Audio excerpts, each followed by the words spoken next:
ഇത് ഞാൻ ഓഫ് ഷോറിൽ പോയപ്പം പഠിച്ചൊരു ഐഡിയ ആണ് കേട്ടോ. ഇന്ന് ഞാൻ പറയാൻ പോകുന്നത് 2014 ഞാൻ ഓഫ് ഷോറിൽ വർക്ക് ചെയ്ത കുറച്ച് സംഭവമാണ്. ഓഫ് ഷോർ എന്ന് പറയുമ്പോൾ കടലിൻ്റെ ഉള്ളിൽ കരയിൽ നിന്ന് ഒരു 10 കിലോമീറ്റർ 20 കിലോമീറ്റർ ഉള്ളിൽ പോയി ചെയ്ത വർക്കാണ്. ഇതൊക്കെ കണ്ട നമ്മൾ തന്നെ അത്ഭുതപ്പെട്ടു. കടലിൻ്റെ നടക്ക് ഇങ്ങനെയൊക്കെ ഉണ്ടെന്ന് കണ്ടു. ഞാനൊക്കെ കണ്ടപ്പോൾ ഞെട്ടിപ്പോയി കേട്ടോ. കടലിൻ്റെ ഉള്ളിലോട്ട് ആദ്യമായിട്ട് പോകുന്നവർക്ക് ഭയങ്കര ബുദ്ധിമുട്ടായിരിക്കും കേട്ടോ. ഛർദ്ദിച്ചുണ്ട് കടലിന് ഒരു പ്രത്യേക ഒരു മണമായിരിക്കും.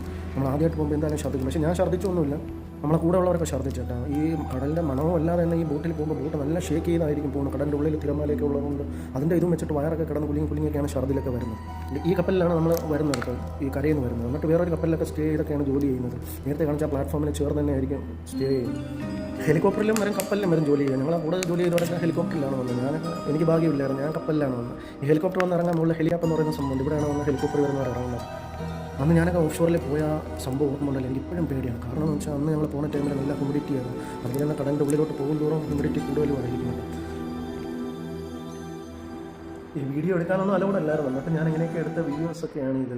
2015 എടുക്കുന്ന ഒരുപാട് വീഡിയോസൊക്കെ ഉണ്ടായിരുന്നു. ഹോട്ടലിനകത്ത് ഫുഡ് ബൊഫെ പോലെയൊക്കെയാണ്. അതിൻ്റെയൊക്കെ വീഡിയോ ഉണ്ടായിരുന്നു. അതൊന്ന് തപ്പിയിട്ട് കിട്ടി. ഇതിൻ്റെ പേരെന്ന് പറയുന്ന വെൽഹെഡ് ഓഫ് ഷോർ വെൽഹെഡ് പ്ലാറ്റ്ഫോം എന്നാണ് കേട്ടോ. ഗ്യാസ് ഓയിലൊക്കെ കടലിൻ്റെ ഉള്ളിൽ നിന്ന് എടുക്കുന്നതിന് വേണ്ടി നിർമ്മിച്ചതാണ് ഈ പ്ലാറ്റ്ഫോം. അതുപോലെ നമ്മളെ കടലിൽ വർക്ക് ചെയ്യുമ്പോൾ ഒരു വേസ്റ്റ് പോലും കടലിൽ ഇട്ട് കേട്ടോ. നല്ലൊരു ഫൈനാണ് കിട്ടുന്നത്. അതിനുവേണ്ടിയാണ് പ്ലാസ്റ്റിക്കൊക്കെ പെട്ടെന്ന് നിറയുമല്ലോ വേസ്റ്റ്. അതിനുവേണ്ടി ഒരു ഐഡിയ അവർ തന്നെ പറഞ്ഞു തരുന്നതാണ്. പ്ലാസ്റ്റിക് നമ്മൾ വെള്ളം കുടിച്ചതിന് ശേഷം ചുരുട്ടിയിട്ട് അടപ്പ് തുറന്നിട്ട് ചുരുട്ടിയിട്ട് വേണം ആ വേസ്റ്റ് ബോക്സിൽ ഇടാനുള്ള. അതാണ് ഞാൻ ആദ്യം കാണിച്ചത്, ഈ വീഡിയോയുടെ തുടക്കം കാണിച്ചത്.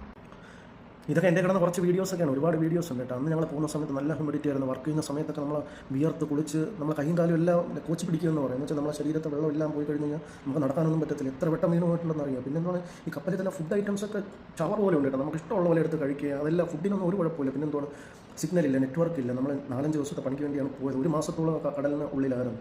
കാരണം ഇടയ്ക്കിടയ്ക്ക് റഫ്സി എന്ന് പറയുന്ന ഒരു സംഭവം വരും. കടലിൻ്റെ ഉള്ളിൽ തിരമാല അടിക്കും. ആ ടൈമിൽ വർക്കൊന്നും ചെയ്തു. നമ്മൾ കപ്പലിൽ തന്നെ കിടക്കുക, ഫുഡ് അടിക്കുക, ഉറങ്ങുക, ഫുഡ് അടിക്കുക.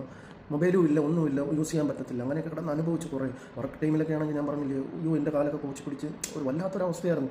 അത് ഞങ്ങൾ ടെമ്പററി ആയിട്ട് വർക്ക് ചെയ്യാൻ പോവുകയാണ്. ഈ പെർമനൻ്റ് ആയിട്ടൊക്കെ ഓഫ് ഷോറിൽ വർക്ക് ചെയ്യുന്നവരൊക്കെ നമ്മൾ എന്തായാലും സമ്മതിച്ചേ പറ്റത്തുള്ളൂ.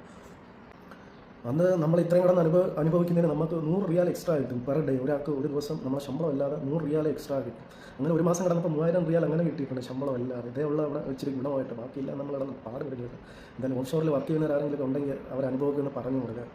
ഞാനൊക്കെ ആദ്യം കണ്ടപ്പോൾ തന്നെ ഞാൻ തന്നെ ഞെട്ടിപ്പോയി. ഇങ്ങനെയൊക്കെ ഓരോ സംഭവം കടലിനുള്ളിൽ ഉണ്ടല്ലോ എന്ന് ഓർക്കുമ്പോൾ. എന്തായാലും നല്ലൊരു അനുഭവമായിരുന്നു. ഒരിക്കലും മറക്കാൻ പറ്റാത്തൊരു അനുഭവമായിരുന്നു കേട്ടോ.